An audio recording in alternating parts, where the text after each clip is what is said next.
ये कहानी उत्तर प्रदेश के एक छोटे से गांव की है, जहां अंधविश्वास और तंत्र मंत्र की घटनाएं आज भी लोगों के बीच डर का कारण बनी हुई हैं।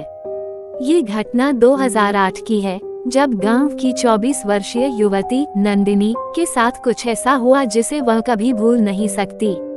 नंदिनी पढ़ाई के बाद गांव लौट आई थी। उसके लौटने के कुछ दिन बाद गांव में अजीब अजीब घटनाएं होने लगी।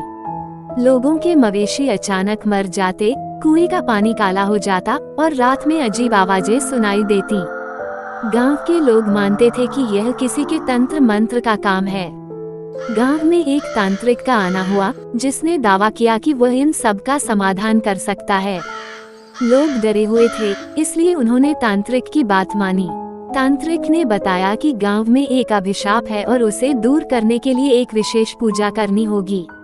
तांत्रिक के आने के बाद नंदिनी के साथ अजीब चीजें होने लगी। वह रात में चीखती, कहती कि कोई उसे मारने की कोशिश कर रहा है। उसका चेहरा पीला पड़ गया था और उसकी आंखें गहरी हो गई थीं। डॉक्टर से जांच कराने पर कुछ भी शारीरिक समस्या नहीं मिली।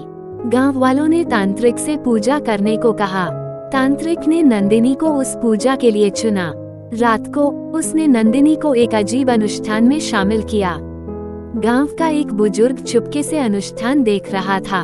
उसने देखा कि तांत्रिक असल में नंदिनी की आत्मा को वश में करने की कोशिश कर रहा था। उस रात नंदिनी के घर में अजीब घटनाएं होने लगी। चीजें अपने आप हिलने लगी, खिड़कियां जोर से बंद होने लगी और उसकी आवाज बदल गई। जब गांव वाले पहुंचे तो उन्होंने देखा कि नंदिनी का शरीर हवा में लटक रहा है और उसके चेहरे पर अजीब सी मुस्कान थी। गांव वालों ने बुजुर्ग की बात सुनकर तांत्रिक को पकड़ा। पता चला कि तांत्रिक एक शैतानी अनुष्ठान कर रहा था, जिसमें वह नंदिनी की आत्मा को अपने लाभ के लिए नियंत्रित करना चाहता था। लोगों ने मिलकर तांत्रिक को गांव से भगा दिया और स्थानीय पुजारी से नंदिनी का इलाज करवाया।